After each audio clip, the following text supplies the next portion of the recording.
My pronouns are they, them, but I would prefer for you to refer to the panel as a whole. Because I have 4 lovely panelists judging with me, I would like to ask them to introduce themselves, starting from my left. Hi, my name is Ameena. She, her is fine. Good luck, everyone. Hi, Daan, they, them, best of luck. Dominic, I'm in team-based. Good luck, everyone. Great, I would now like to ask teams to introduce themselves. Please state your name, speaking order, and if you wish to do so, prefer gender pronoun, starting from OG. Olivia, Sheikh, first. Jack, the second reference. OO. Adrienne,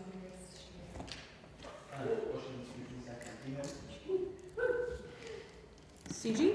Vid speaking first. Sorry? Vid.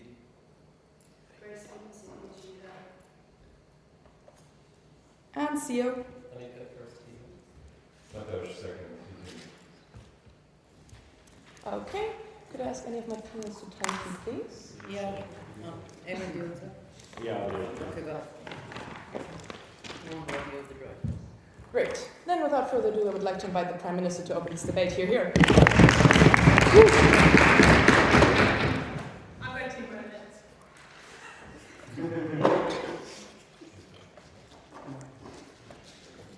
Aymaan, can you start the minute for the world's minute? Yeah. Oh, it's okay, I started. Oh, okay. You got 45 minutes. This time I did rub you over.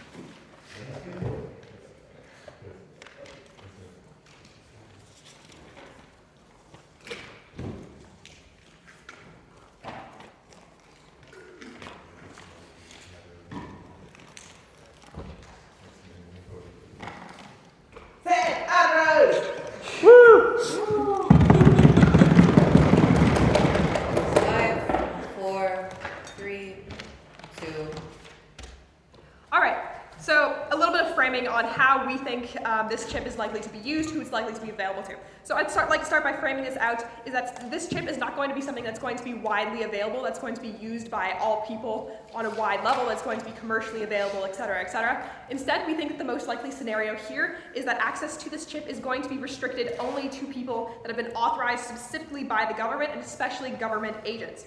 The reasoning behind this is that it's going to have a high potential for misuse. It's going to be very new. Again, this chip has been found. It's a force that is unknown. It's something like for instance, like a highly dangerous pathogen or weapon that's not well understood. It potentially clearly has a lot of potential for harm and negative impacts. Things that especially can harm, for instance, the government. Things like assassinations, and it has so much risk in terms of being a security threat, etc.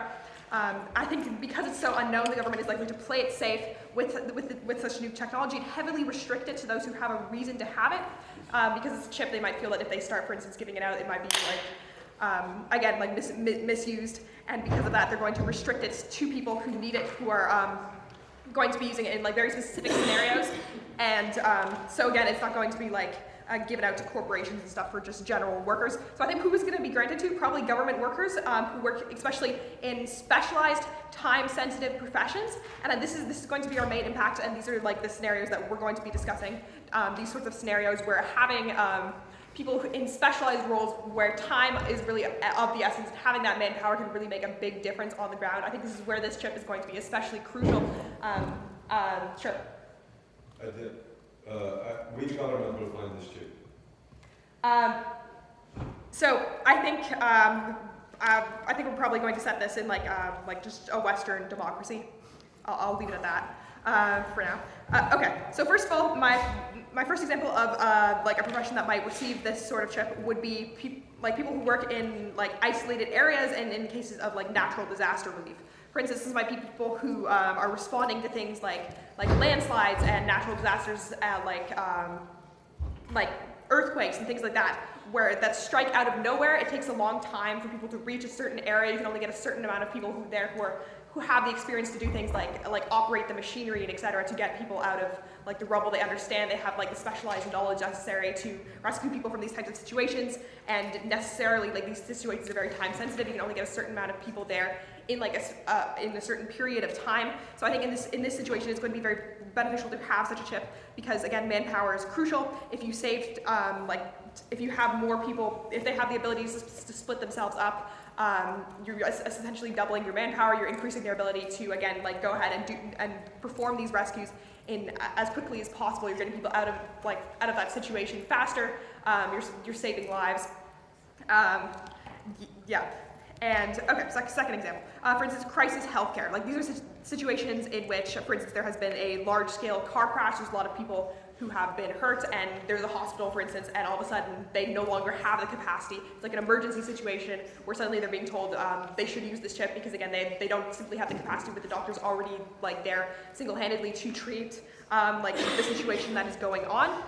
Because again, I think in this situation, if you have a large number of victims, it's pretty like again, hospitals tend to cater towards like the population that is there, the need of the populace that is there at the time. They're not prepared for these sort of situations where suddenly there's been a big disaster, and because when you have to like again, seconds count in healthcare, if you're having to transport people around to different hospitals, etc., people start dying.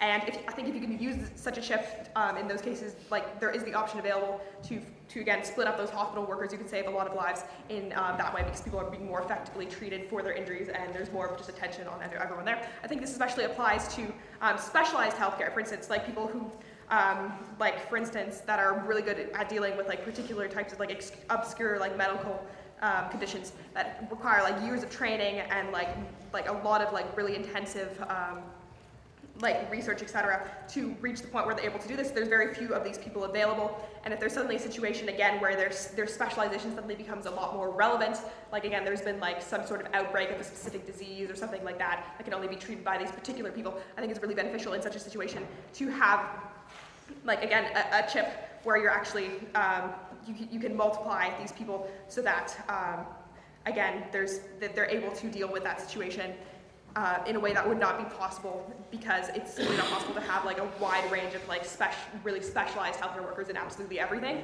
So yeah, I think that again, if you have the capacity to like have this chip available, it means that you'll necessarily have to train less people in every specific area, because you don't need to have all that reserve available, because if there is a crisis, then you have the ability to use the chip, so you're spending far less resources on training people that are ultimately probably not going to be in use a large percentage of the time, because you know that just when it is needed, you have the ability to use that chip to split up your forces. I think another situation where this would be particularly valuable would be like negotiations, terrorist negotiations, hostage negotiations for ceasefires, etc. Especially when it comes to like, for instance, like translators. Like it's really important to have people who the group that you're negotiating with trust, have a good like cultural understanding. I think it's likely to be a small group of people. I think these negotiations tend to be very time sensitive. For instance, if you can negotiate a ceasefire faster because you have like a larger group suddenly of like skilled translators in this particular spot that can actually like again like convey the necessary information that the other side trusts, that can save a lot of lives as well. Yeah. Also situations where there's things like nuclear meltdowns, etc. Like in a nuclear plant where a particular part is going wrong or something like that, and there's like a small group of people that understand how to fix it, and it's like a time-sensitive scenario. I think this is another situation where such a chip would be very advantageous, because again, there's only a small group of people who understand how to do this, and they can use having the ability to split themselves can ultimately like be the turning point in that sort of crisis situation. So overall, I just think having this chip again, it reduces the need for like extraneous like backup personnel. It means that in these sort of dire situations where you need that sort of like specialized, like time-sensitive like workforce, and it's a really crucial thing to have these like particular people with particular training, and that's a sort of situation where you could use the chip very efficiently to save a lot of lives. I think there's not a lot of clear drawbacks here. Again, I think it's more likely to just simply be used by the government, because again, they're likely to see a lot of harm potentially resulting from not like just giving it out randomly. Yeah, thank you. I want to thank the speaker very much for that fine speech, and I invite the leader of opposition here.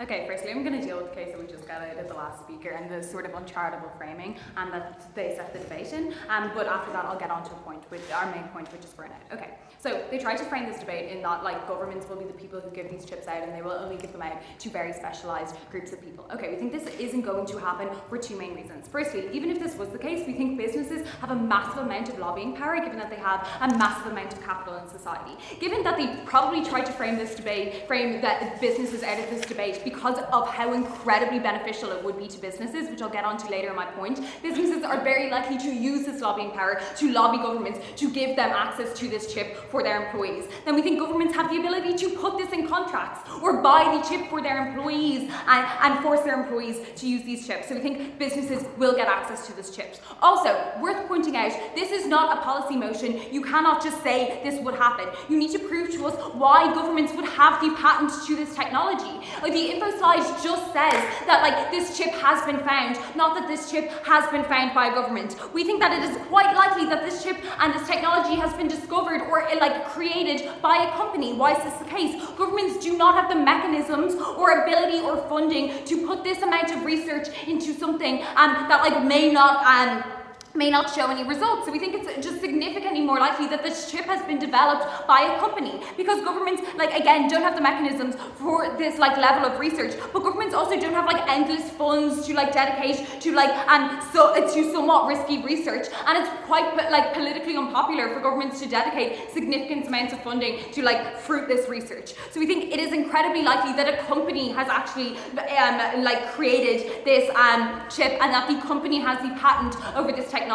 The government cannot like compulsorily like just take this chip. The company has the ability to like say who has like access to this technology. Okay.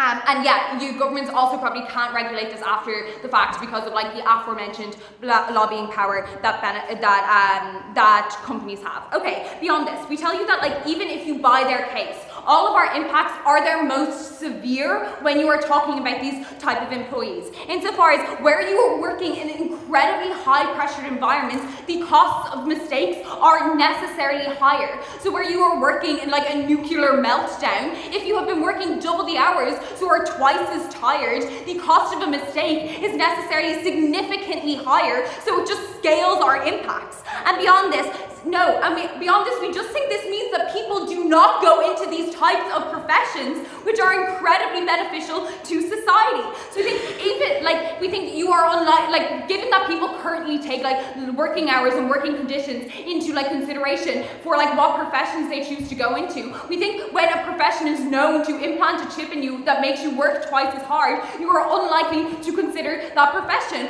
Or if you are currently in that profession, you are likely to protest this. Therefore, there is media attention of how bad the working conditions are in that said field. People no longer go into these like life or death type professions. So like you never access the benefits that you say you do. Okay, on this idea of burnout, we think burnout is uniquely likely to occur when this chip is prevalent in society. Why is this? There's narratives and pressures in society that cause people to overwork. 3 reasons for this. No thanks. Firstly, we think like people are preconditioned to have some sort of grind mindset. Insofar as humans do not have an objective metric in their brain to evaluate whether something is good or is bad. Therefore, we are psychologically wired to do upward and downward social comparisons. What are upward downward social comparisons? Upward social comparisons are seeing somebody that is more successful than you in whatever field, be it like more wealthy, works harder, whatever, and you like envy the people who are above you. You see them as higher than you. Secondly, there are like downward social comparisons, so people who are not doing as well as you by whatever metric you say, you get a rush out of being like perceived to be more successful or better than them and look down on them. This means that like it is necessarily either a race to the top or a race away from the bottom to constantly improve and constantly want to work as hard as you possibly can to climb that ladder of upward, downward social comparisons. Secondly, we think oftentimes work translates into like how much you get paid and how wealthy you are. And given that we have status symbols in society for your wealth, be it like the house you live in, the car you drive, the clothes you wear, like what restaurants you can eat in, and like we have these like status symbols of wealth, and we are preconditioned to seek that and to be jealous of people who have that and want that ourselves, so you are likely to work to be able to access that. And secondly, we just have material conditions which make you need to work. You need to earn income to pay rent, to eat, etc. You also never necessarily know what is coming economically down the line, so you want to make as much money as humanly possible so that you can, you want to make as much money as humanly possible so that you can be secure even if the economy tanks in the future, so you like have an incentive to make as much money as humanly possible.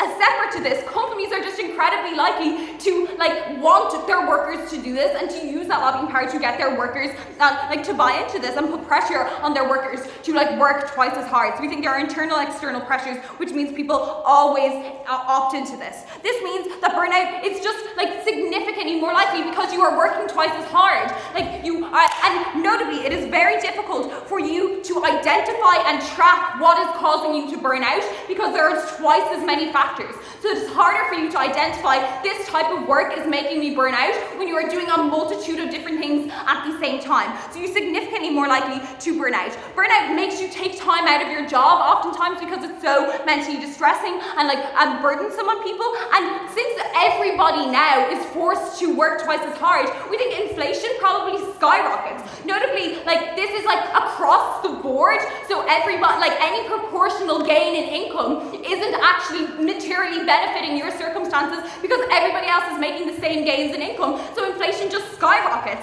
And as a result, when you are forced to take time out because you're burnt out, you have no money to access any resources, and inflation is incredibly high. You are left behind. Notably, we don't think governments will be able to protect against this or likely to regulate against this because there's just easier options for governments to artificially inflate income, and because employees are so expandable in a very competitive job market, and even more competitive job market because employers can just pressure their employees now to work twice time if they are overstaffed. Okay.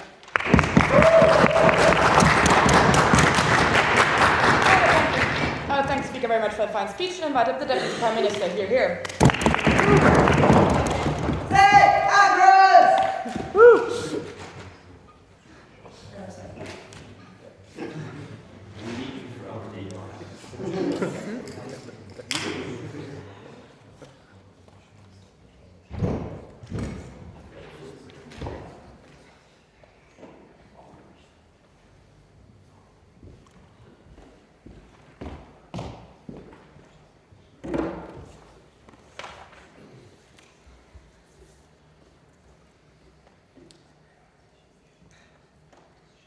Okay, starting my speech in 3, 2, 1. I think I'm going to go through and back up our framing and exactly why it is not an uncharitable framing, but why it is in fact the most likely scenario that will occur. So, government's incentives for survival. 1, decision makers who are making the decisions as to whether to restrict these projects are incredibly visible. They're generally politicians that are known to the public, so they're prone to things like assassinations, prone to people being angry at them because they're probably on one side of the political spectrum or the other. Lots of people who generally don't like all the decisions they make. That's why you don't generally give people access to weapons and let them have a go at people. And if they believe that there's any risk for this sort of thing, which I think is very likely that they will at least believe there is some risk for the reasons I'm going to state, I think that they're also very prone to blowback from any bad stuff that OP is going to bring up, any bad effects. People are probably going to be very upset about any bad effects that OP talk about. Governments are going to be aware of these bad effects and they probably want to avoid them because they don't want to be unpopular. They want to avoid any danger to themselves because generally humans are very self-centered. They think of themselves first and foremost because it's most proximate to them, because they understand their own beliefs, because they probably care about themselves a lot. They're very self-centered. This is, I think, politicians being self-centered is a fairly intuitive framing to give there. So, secondly, government belief in the monopoly of power. It's a standard narrative that the governments believe that they have a monopoly over who can exercise power in society, who can operate police forces. You're going to have governments generally allowing things like private militaries because it's a threat to them, but because the government want to be seen as the legitimate source of power because they want to be seen as important and powerful, and there's an incentive for those with power to keep power because they want to have power because humans like power. They like being in charge of other people. They like to, I'll take it now, sure. why is the government finding this chip and not some random profile? Okay, I'm going to go through that later in my speech. So let's keep going. So also on facilitating crime, this sort of chip could very easily facilitate crime and destroy the justice system. It undermines things like alibis and evidence, such as photographic evidence. It makes assassinations more likely because you can very easily hide where you're going to at a particular occasion, where you were. It's much easier to get away with crimes, and so it's more likely there are more incentives for people to do crimes because there's less blowback and less punishment, and so everyday crime also is likely to go up, and it's going to undermine the entire justice system. The government has an obligation, one, to avoid any danger to its citizens. It's elected on behalf of its citizens, and it has a responsibility to protect them and make sure they're safe from crime. But also it has popularity. It wants to win elections. Governments generally want to continue existing and being the government in power, and they don't want to do things like cause loads of crime that makes people really upset at them and wants to make them vote out of power, because if they do shit and let society go to shit, people are going to blame the government regardless or not whether they're responsible or not. People blame governments for COVID responses because something as bad is happening, and these are the people we put in charge to protect us. Therefore, they have an obligation to protect us, and if they don't do something to protect us, we blame them because they didn't do it, because they have the power to do it uniquely. Governments will have the power to do this, one, because they have ultimate sovereignty. They have ultimate authority over things like laws. At the point at which you accept things like nationalisation, or you accept that governments can buy out your house for motorways, to build a motorway through your garden, like they did to mine, at the point at which you accept that government has power to do things like ban guns, to restrict any sort of law or any regulation in any sort of society, you accept that it has the power to make laws that is in the nature of safety of citizens. If you don't like that, you can vote them out at the next election, but generally people accept that governments have power in society. Right. Op tried to claim that there are no government mechanisms for high levels of research. I do not understand this framing, but let's go through and take this out. So on what? University funding. Most universities are publicly funded because you want to facilitate education, you want to facilitate research quality. It looks really good on league tables to have Oxford and Cambridge, who you're funding massively, who looks really, really good for the UK to have all these top universities. You generally want to look like an educated society, have people going into these universities, have an educated workforce, because that's better for the economy, because you have lots of educated people, lots of people doing lots of research, discovering lots of new things, which is good for local companies, good for people, generally just make the government look great, look like they're doing all these things. Also, secondly, space agencies. Research and understanding is just seen as a good in and of itself. I think that a lot of human beings understand that understanding more about the universe is part of being human, inherent human curiosity, etc., etc. This is seen as a goal in and of itself, and governments generally are perfectly capable of funding things like going to the moon, but also you want to compete with other governments. You want to go to the moon before the Soviet Union, for instance. Also, on secrecy. I think the governments research weapons quite frequently. Can be done through theoretically independent companies. But look, Lockheed Martin can't just sell warplanes to the Taliban or to individual US citizens. They still have incentives to keep this secret and within the US government. This is effectively an extension of the government, even if they're doing it through a theoretically independent company. And there are still massive incentives for, say, the US government to research nuclear weapons and do all this research in anything that might give them advantages, for instance, on the battlefield, or advantages in just generally operating and being better than everyone else. They still have advantages to do all this funding and pump all this money in, regardless of anything else. There are plenty of mechanisms for levels of government research, and I do not get this argument from Op. So let's go through. Next point. So, use in a disaster. I think that there's an understanding that this will be the case, that it will only be used in certain scenarios. There are laws that exist currently for things like working hour restrictions. You can't work 15-hour days, you can't force employees to work 15-hour days. There are regulations, for instance, for truckers, for how long they can drive at a single time. This is probably even more the case in the most extreme dangerous professions, for the exact reasons outlined by Op, because of the massive danger that you can't have nuclear reactor operators working 15-hour days because they might make mistakes. Therefore, there are probably going to be government rules and regulations guarding all these things. They're probably very much observed because they're in these high stress situations which can cause lots of things. They're probably watched by lots of people, have lots of people overseeing what they're doing, making sure they're not doing anything particularly dangerous. So because of this, there's a lot, because of how much can go wrong, it's generally overseen that this will only be used when it's very much necessary. You can't have a doctor using it all the time, but you might be able to have a regulation where they can use it for an hour to deal with this massive disaster that's occurred and save people's lives. I think that's a fairly intuitive way to respond to it based on the current laws and regulations that exist in similar things in our current life. No, I'm not taking any more POIs.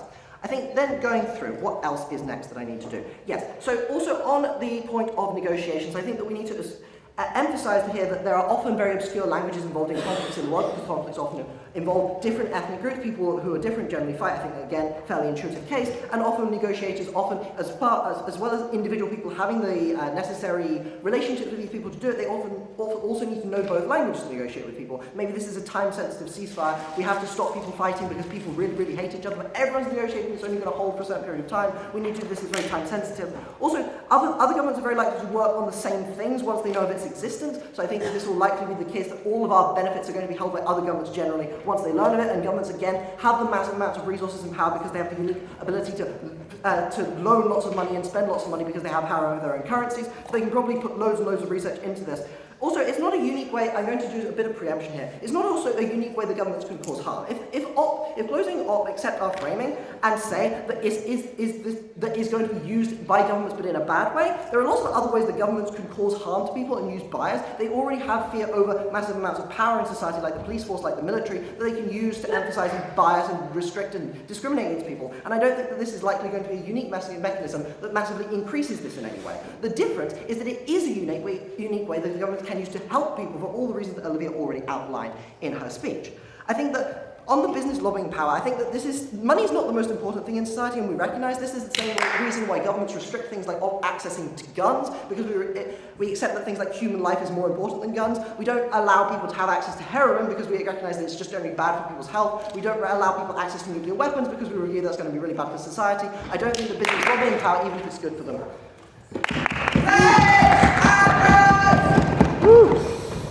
Okay, I want to thank the speaker very much for that fine speech, and I invite up the Deputy Leader of Opposition here.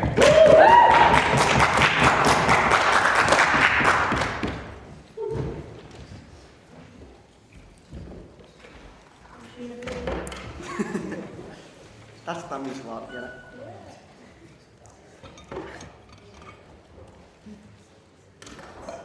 Alright, so before I get into kind of continue on with the case my partner did, I'm going to bring you a little bit of rebuilding, a little bit of rebuttal before we go on. So first off, I just want to say with everything we've just heard from the DPM, this really is like a comparative debate. We really have to weigh up why companies are actually just more likely than governments. We're not conceding the fact that governments can't develop it, we're just saying that companies are more likely. And we believe companies are more likely for the reasons mentioned of the R&D department, the economic incentives, and also we heard in a response to this lobbying argument that we brought about how, yes, inevitably, especially when it concedes that other governments will develop this, varying states have different degrees of corruption and legitimacy. So of course, eventually it just requires one state to have lobbying, and suddenly, this becomes the norm. So we really just don't think that stands. And we really believe that the governments will eventually, it's just over time this will eventually develop. And we've seen even in this mention of nuclear weapons or whatever, we've seen rogue actors develop these before. This is not going to be an entirely exclusive maintained thing. You cannot keep a lid on ideas, ladies and gentlemen. And once something is out there, it's out there. So then this kind of comes back into the main case, which is why the government won't regulate this and what the harms are vis-a-vis the burnout and the benefits to society. So the government obviously won't. The governments obviously have this incentive to let it out there and to create money to buy into corporate backers, and even for their own employees will institute these same policies of causing their own government employees to work these long hours. In fact, this is conceded by government as a good thing, and in fact they even go as far as to say, we can hire less people to have the same amount of people doing more work. This is obviously harmful because having these very highly skilled people put under even more pressure, doing even harder things for longer, is obviously going to cause this massive burnout that we mentioned in our speech, which we also had no response to. So this massive burnout will lead these people, I'll take you in a moment, this massive burnout will lead to people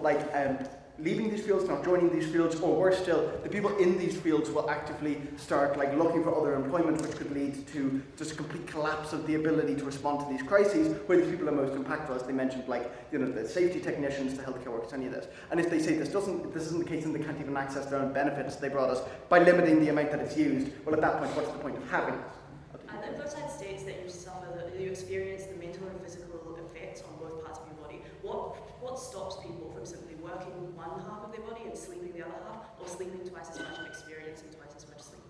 Right, we understand this to be the point, but you still experience over time the amount of the work, right? It's the burnout rate of still you're doing the job for 24 hours. Even if you're sleeping 24 hours and working 24 hours, it's in much the same way that you don't that the more you do something over time, the less you want to continue to do it.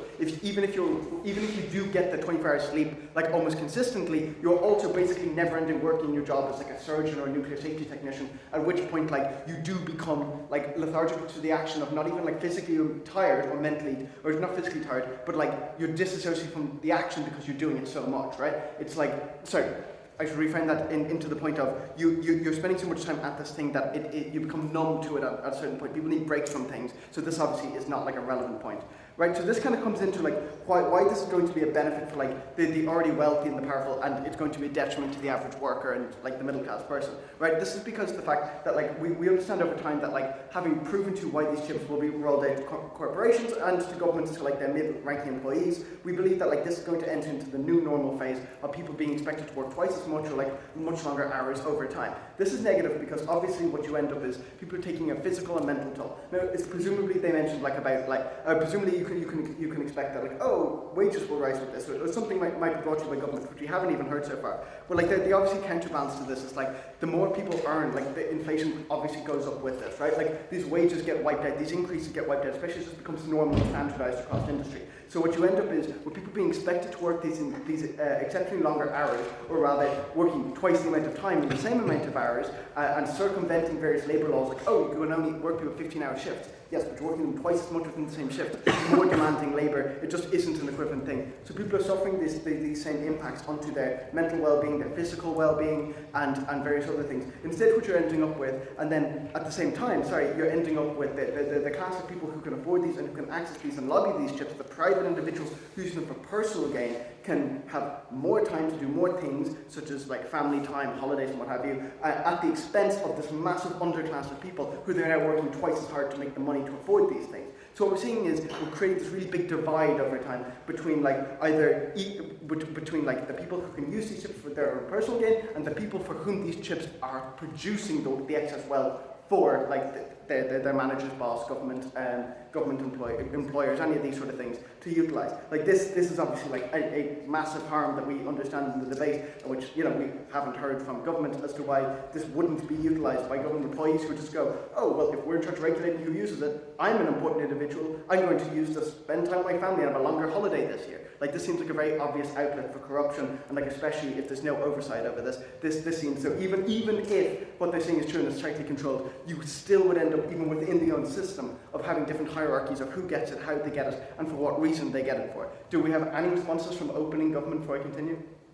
No? Okay. So understanding that basically their case persists in this very illogical idea that it can be controlled, we can move past that and explain how this burnout that we've been talking about isn't just going to be felt on an individual level, and although isn't going to be felt on a systemic level, which you've explained about how people are going to leave these industries and how people are going to leave these technical fields and what have you, or even just will burn out and not stay in these. We're also talking about this on an individual level, which is you're also impacting people's quality of life, length of life, and ability to do these things, because obviously suffering this kind of physical exertion over time, which is also feeding into the whole sleep point that we heard about in the POI, over time people still get physically drained by this. This also impacts people's physical quality of life. If you work for 10 years from 20 to 30, but you're working twice the amount, you will obviously not have the same amount of go get it and energy, that's the kind of chutzpah that you get coming into your 40s. You're going to end up with a much more burnt out workforce much quicker. People are going to end up on an individual level suffering more. They're going to have worse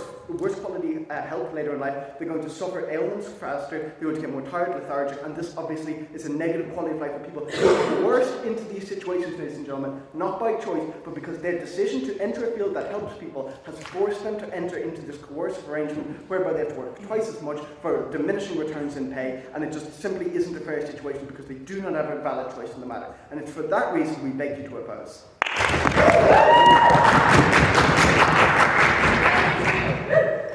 I want to thank the speaker very much for that fine speech, and to extend on the debate, invite the member of government here.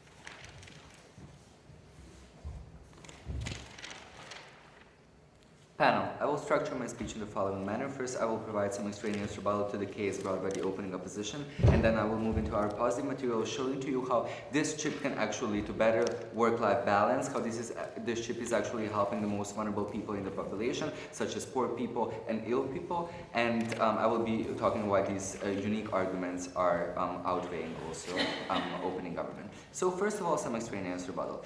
So we hear from the opening opposition that people will not go to professions that OG is claiming in which this chip is going to be used, such as emergency response workers, doctors, and other people employed in public sector. We believe that this is not likely to be the case and that this mechanism is flawed, because even today, if you decide to be a doctor, if you decide to be an emergency response worker, you are working double shifts, you are working long hours, you are working like a lot of hours in one go. So we don't believe that just like working more is necessarily going to have such a detrimental effect. And also, as we pointed out in POI, you can also use this chip to sleep at the same time with one clone and work with the other, or that you work with both and then sleep with both. So we think that in the end, what you end up with is that you are not necessarily more tired and more stressed, but that you are done with your work in a shortened amount of time. Then also they bring up this point about grind mindset and how people will prioritize just working and getting more money,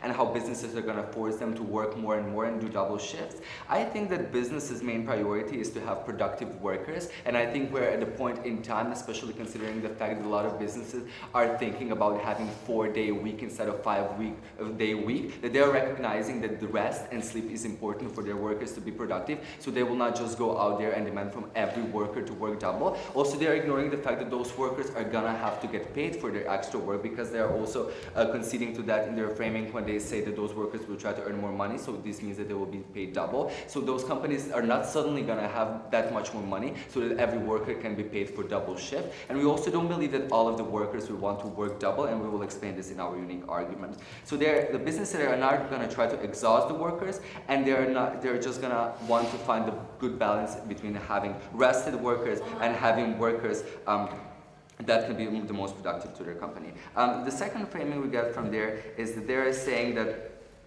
those workers will be more tired, more stressed. We don't think this is the case, because as we explained, the sleep can lead to benefits, double sleep can lead to benefits that can tackle the negative sides of working double. And we also believe that and they say that people would just get more tired of their work because they will be working at the same time. We think that a lot of poor people already now hate their jobs and do not enjoy doing their jobs. So what this chip is allowing them is that they can be done with their work in a shorter amount of time. This is especially true for the most vulnerable people that are already doing 2 shifts. Instead of like doing 1 shift for 6 hours and 1 shift for 7 hours later on, they can just do that in 7 hours, and they can have more time with their family, and they can be done with their work quicker.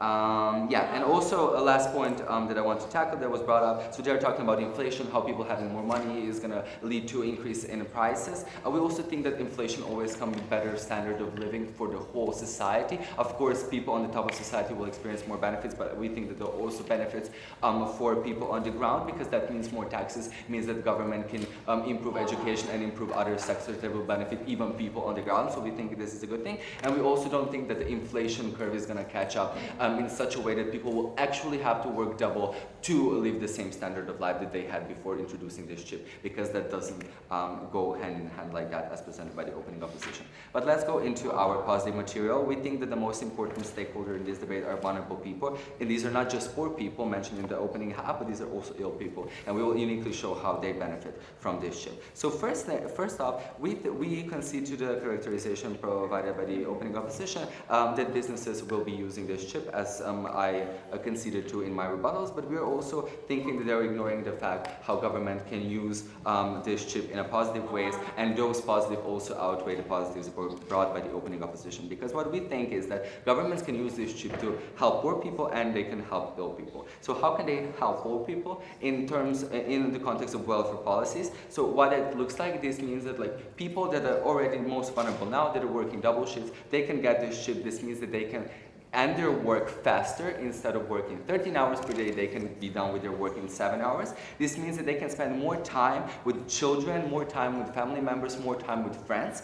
And we, as we said to you before, we don't think What is the delta, what is the main change happening in this debate with the introduction of this chip is that they will not be more tired. The tiredness level and stress levels are going to be the same. They're not going to hate their job more now because they're probably not satisfied with their job already in the status quo, but they will just have more time to spend with their family and the people that are close to them. And why is it also unimportant, less important, the argument they brought in opening opposition that when you get older you will be more tired, your physical health is going to be worse off. We think that it's very important that we prioritize time spending with your family members and friends when they are still at home, when they are still going through the education process, when you have most interaction with them. It doesn't matter that you can live 40 years after and you can interact with them on maybe catching up now or then because they're having other things that they have to attend to. We think that it's most important to maximize time with people that are close to you when they're actually living with you, when you have most contact with them. And on our side of the house, you actually get that because those people can use that chip to spend more time with them. And we think also it's very unlikely that all poor people are gonna just use that or are gonna just want to work more and earn more money, because we think essentially that they are the ones that are the most aware of how non-material things are important because they haven't been possessing so much of them. So they will really value the time they spend with people that are close to them, and they will cherish it more than people that had more privilege and more financial resources in the past. And because of that, we think that not all of the poor people will actually work. And as explained in the previous rebuttal, the businesses will also not irrationally force them to work more. Another unique argument is about the sick people. We think that the government can also use this chip as a part of their treatment. This is especially true for terminal ill people. For example, people that have forms of cancer that left them with few years of living or few months, and they can be at the same time undergoing a treatment and getting benefits from that and potentially recover, but they can also take advantage of the time that's left to them, and they can do things that they always wanted to do. And we think this is a very important impact because it's very tangible, and we believe that the government is going to be incentivized to do that because they're giving people both the best skills so they can be treated and they can also experience the best things that they wanted to experience. And we also think that that extends to the relatives, so that some relatives who could not spend time with people that are close to them because of geographical or financial reasons, now they will be able to spend those last moments with relatives and people that are close to them. Thank you. Okay, I want to thank the speaker very much for the fine speech, and I invite up the member of opposition here.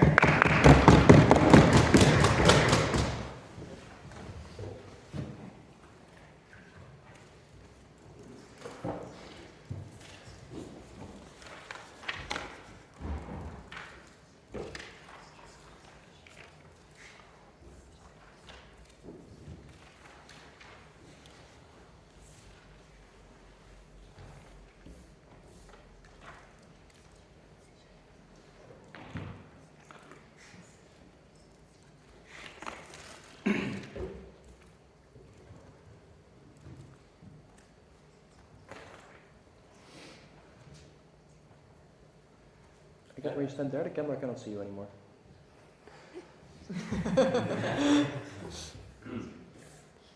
What is the range? You're on the end of it now. This is okay. You're out now. No, you're out. I'm out. Okay. Yes. This is better. Okay. Yeah.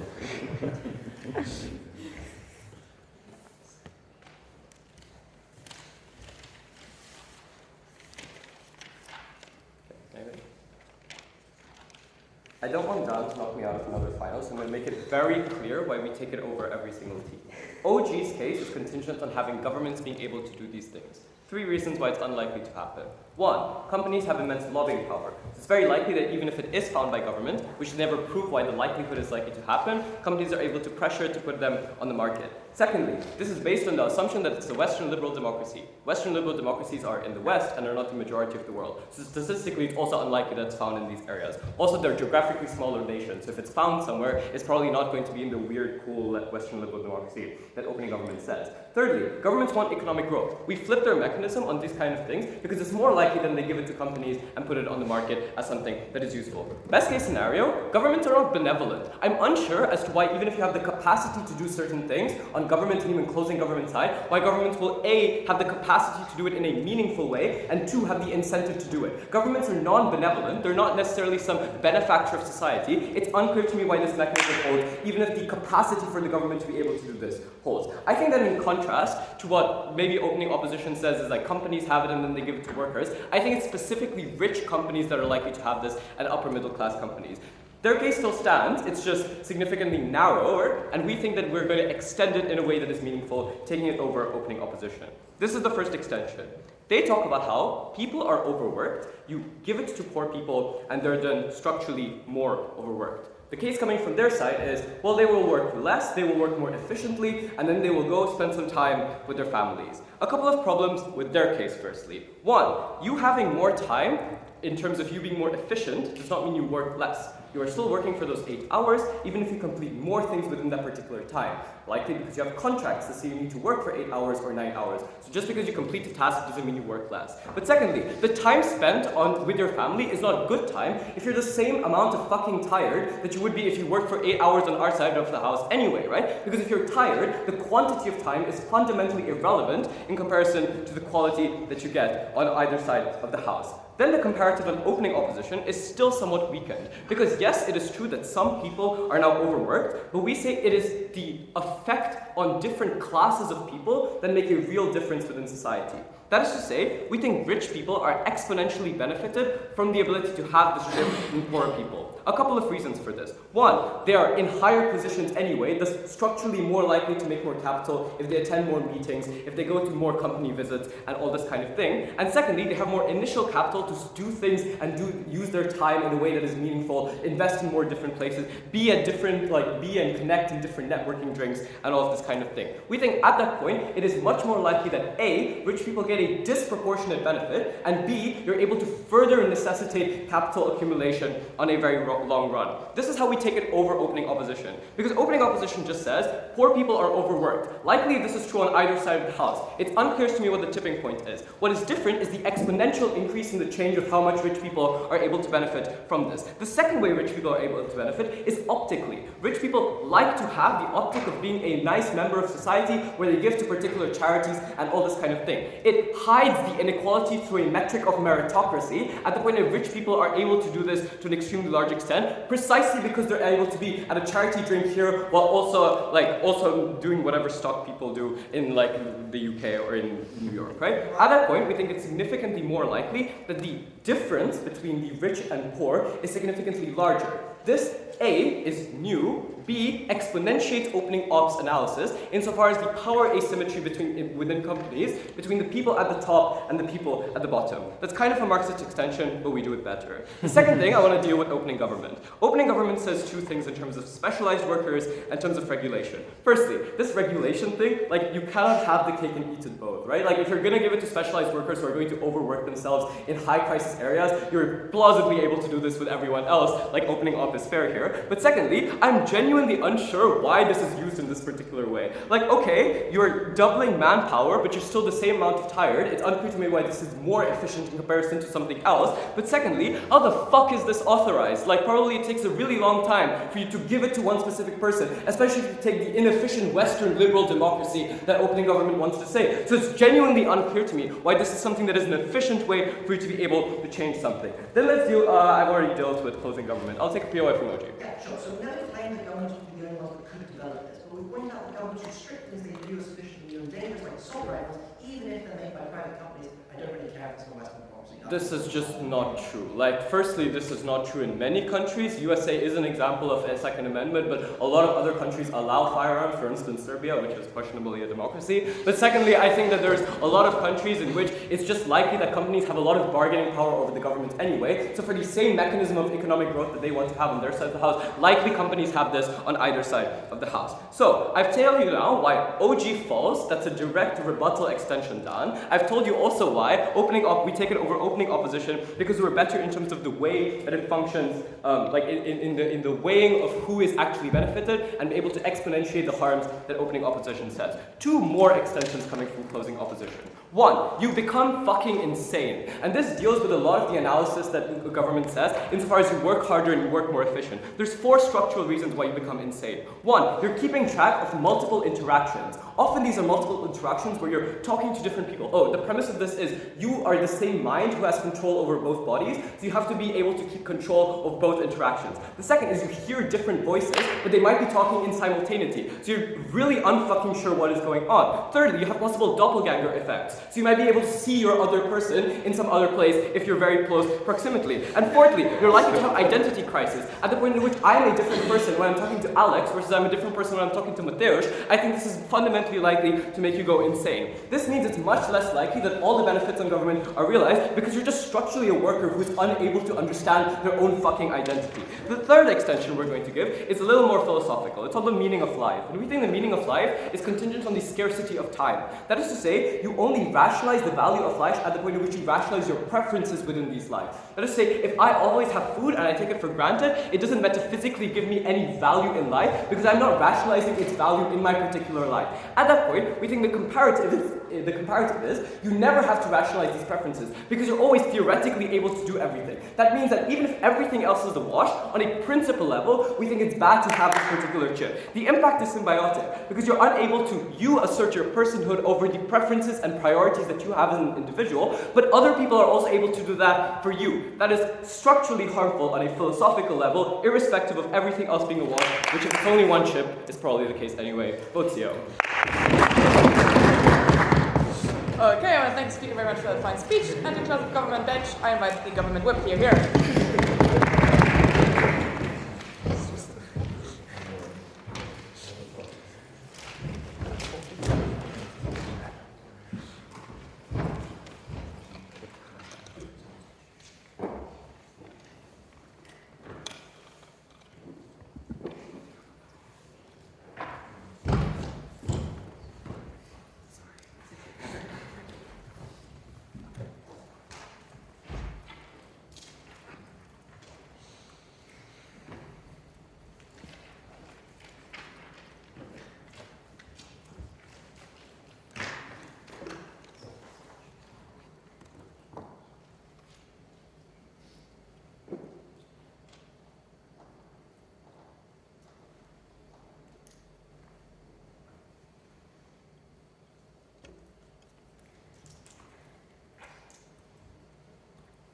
Starting my speech in 3, 2, 1. I don't see how any of CO's case has any impact at the point at which they tell us that rich people get better off and they suddenly have all this power asymmetry, right? I think when you consider the world as it currently is, the inequality that currently exists, when rich people get like twice as well off as they are currently, poor people are just as worse off, right? Under their side of the house, what I see is a world in which poor people get no better off and rich people get better off. This doesn't they haven't proved to us why those rich people being any better off has actually made anyone else's life worse off. If this is an economic thing, like when we gain more efficiency, you've got some subset of society being better off and no one worse off. That's fine by us in the case in which they can't prove to us that poor people are harmed, and in the case in which we can prove to you that there's a large subsection of poor people and ill people who do benefit under our side of the house, right? So let's establish something first. They tell us that, like, opposition's case rests on the fact that poor people will still, like everyone, still has to work essentially the same number of hours under a case in which you have 2 bodies. We don't think this is true, right? Let's look at why this is. When you have like developing countries experiencing an extreme amount of growth or productivity or like large population booms in which you get development in those countries, you have some amount of inflation, right? But that inflation doesn't generally mean that everything in your life doubles. It doesn't usually mean that you have to work twice as hard or like proportionally as hard to gain the same quality of life, right? Generally it means that you lift up your society. So if you look at China's extreme development through the 1990s through the 2000s, generally that large like growth in productivity leads to some inflation that lifts the quality of life for a large for like the entirety of society, right? We think that's essentially what happens here, where you have twice as many people working, or some people working twice as much, leading to some amount of inflation. But what that generally means is that when they used to have to work 10 hours for some amount of pay, for some quality of life, now you work 6 hours. You've done the equivalent of 12 hours of work, but you've done that in 6 hours. Yes, you had to do 2 hours of work more compared to your 10 hours that you did originally to access that same quality of life, but you've still saved yourself 3 or 4 hours of time. What are you going to do with that time? They tell you you're going to be burnt out so you can't do anything else. We tell you that maybe you can sleep 2 extra hours to make up for the 2 extra hours that you had to work, right? Maybe you worked 4 extra hours on net, so you sleep 3 extra hours, right? One part of you sleeps 2 hours while you spend 2 hours with your kid, then the other part of you sleeps that 2 hours while you spend 2 hours with your kid. We think that's a perfectly fine trade-off that we're willing to make, okay? So let's go back into dealing with CEO's case. We've taken down their main practical claim that they tried to point out, which was that rich people benefit. I don't think we really care. Lastly, they had some points around how you go mentally insane, that your identity is different. I think it's true that your identity is different when you talk to different people anyway. Even if I'm one person, when I talk to Julie, it's different from when I talk to my friend Josie at home, right? It doesn't really matter if there's 2 of me doing that thing at once. My identity will essentially come together at the end to merge these sort of interactions that I have to form the person that I am. We think we're perfectly fine with that. They told you that your meaning of life becomes worse because you can't, I didn't really understand this point to be honest, but they told you you now think you have to work so much more and split yourself into pieces. I think that's fine if you can experience more. We think that for most people the meaning of life is to experience an enjoyable life, experience as many things as they can within their lifetimes, right? Most people's biggest regrets when they lie on their deathbeds are that they didn't get to do a number of things on their bucket list. That's why we have concepts of bucket lists, right? People want to do things within their lives, they want to experience what the world has to offer. We think in a world in which you have more time and opportunity to access that kind of fulfillment, you probably have a better meaning of life. I'll take a point from What is the point of completing the bucket list if after I complete it, there's nothing else to do? I think there's generally still a lot of things to do, right? Lots of people want immortality, lots of people want to live for 50 more years. I don't think most people's bucket list is do one thing, go to Turkey and then die, right? They probably can find other things to do. There's always more books to read, more movies to watch, more places to go, more people to meet. I think that's pretty ridiculous, to be honest. Okay, let's take down the rest of the case from OO now. OO's case lies on the fact that people get burnt out, right? Firstly, I want to point out most poor people are already burnt out from working too many jobs. What happens under this is essentially, I think there's some kind of ceiling that they hit, right? Even if you can split yourself in 2, you'll kind of already maximize your tiredness and you're not going to go beyond that because you're literally going to be physically incapable and you're not going to be any kind of benefits to the company that you're working for. So at the point at which those poor people under the status quo are already maximizing their burnouts, I think they can only have better lives under our side of the house, right? Currently they work 20 hours and sleep 4 hours. Now at least they get to get that work done in 16 hours and maybe sleep another 4 hours. We think that's fine. They can spend more time with their families. Secondly, they tell you that Secondly, we tell you that government can still regulate working conditions, right? We don't think it's entirely true that companies are going to be able to force people to work ridiculously overtime. We think governments still have some fiat to essentially say, no, you can't force them to work literally 30 hours or 48 hours a day. Thirdly, we think companies will probably want to hire more productive people at the point at which if they're just going to overwork their own workers, right? So they're probably going to want to find other people to hire, not the same people, because you're still paying them that same wage. They concede that if people get burnt out because they want to make more money, that means you have to pay them for working those extra hours, right? So why would you not just hire a different person who you're going to pay that same amount to do that extra work, but probably be more productive? We want to point out the idea that it is true that people can sleep twice as much or that one part of them sleeps while the other part works, right? Why is this? Their response to this when we POI'd them was to say that people would get sick of working the same job, right? We tell you here that firstly, not everyone hates their job, right? Lots of people work the same job for 50 years. We don't think much changes under their comparative, right? People hate their job, some people change, some people stay in it forever. We don't think they really do much difference. But secondly, we tell you, even if people do end up hating their jobs, under our side of the house, you can switch jobs or retrain far easier, right? We think this is true under the welfare benefits point as well, at the point at which one part of you can continue working and making an income, and another part of you can retrain, can go into education and retrain while into a different job if you really hate your old job so much, right? You have some ability to still make some income and have at least some marginal, quality of life while you're trying to retrain, that you don't get under their side of the house or under the status quo, because as soon as you try to retrain, you necessarily have to stretch yourself further and stretch yourself thin. Lastly, why do we outweigh OG? I think OG only engages with one conception. We think it's probably true that in some cases maybe governments have, even if governments are the only ones who have access to it, we still think that we gain far more benefits than OG, right? We tell you that natural disasters don't happen literally every day.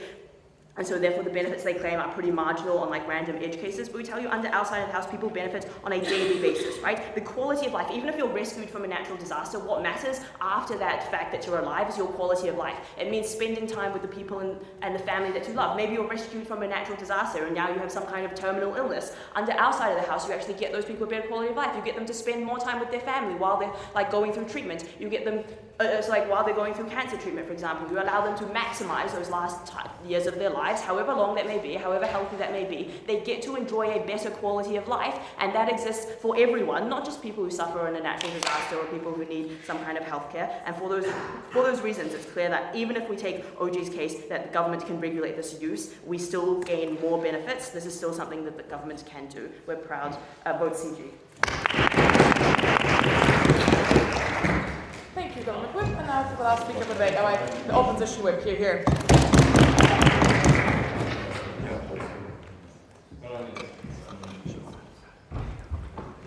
Hear about fine?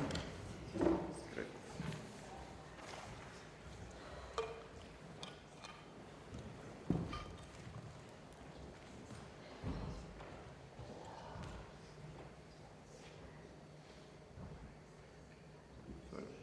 Okay. Panel, I think that at the end of the day it matters a lot whether rich people have comparatively more power, more political clout, better optics, rather than on the side of opposition where we tell you that they have less of that, because we expose the inequalities of wealth for what they are: unjust, unfair, and something that needs to be fought against.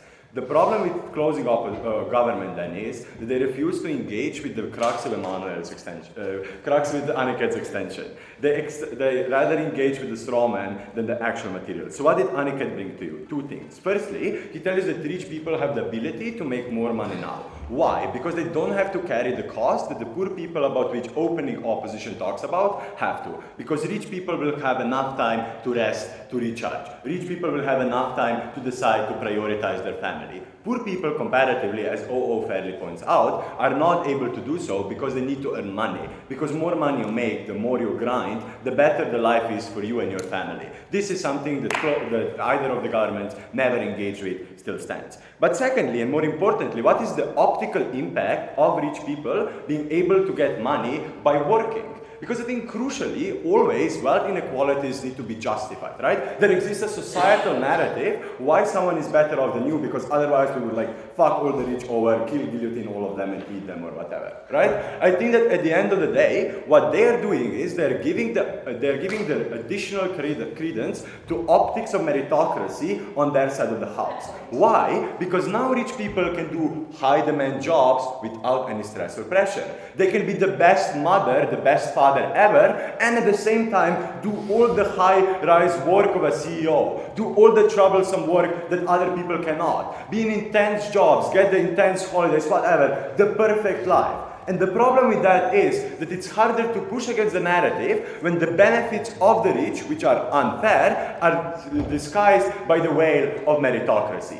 This is the core contention coming from Aniket's speech. This is something that they never engage with. We think that this wins the debate on multiple layers. Firstly, against opening opposition, it wins simply on the fact that we explain how it further entrenches the inequality and the power dynamics that opening opposition cares about as well. Because we think that while they talk about personal impact and impacts on individuals, and those are very much more important than whatever came from government, but at the end of the day, we think it's more important to show what the structural barriers to changing the status quo are. Because unless we epistemically understand what is going on, we are unable to change this in the first place. It's unable to get any benefits. But then secondly, why this weighs off over closing opposition? We think that at the end of the day, they never engage with this aspect, because even if it's a perfect work-life balance, even if some poorer people are better off on their side of the house, they're still worse off systemically, because their oppression is incentivized, the inequalities are further entrenched, and at the end of the day, we believe that's regrettable and enough for us to win the debate. But then secondly, on work-life balance and other extensions that we bring to you. So Aniket brings you two extensions that directly engage with the closing government. Firstly, he tells you that your mental health deteriorates to a degree that you become functionally insane. He gave you 4 structural reasons. The most of the response we hear from closing governments are, oh, but you know, we are already different personalities with other people. Oh, we already sometimes multitask. But I think that there are two important differences. Firstly, the scope. In this case, you cannot opt of multitasking. You cannot space out because you're effectively two persons at the same time. You're engaging in two different conversations or you're doing two different things in the moment. But secondly, we also think that this is happening continuously. Because on their side of the house, they say that you do the emotionally draining things or like physically draining things at the same time. Because if you take them at their best and you spend time with your family while also working, we believe that this is still harmful because it drains you in a different way. It puts further strain on your mental health. We believe that there was not sufficient engagement from closing government. Second extension that Aniket gives you, but before that, opening. So the people who suffer natural disasters and medical emergencies are often the poorest and most vulnerable in the world. Saving their lives and preventing permanent injury should outweigh marginal and uncertain benefits or harms. Okay, thank you.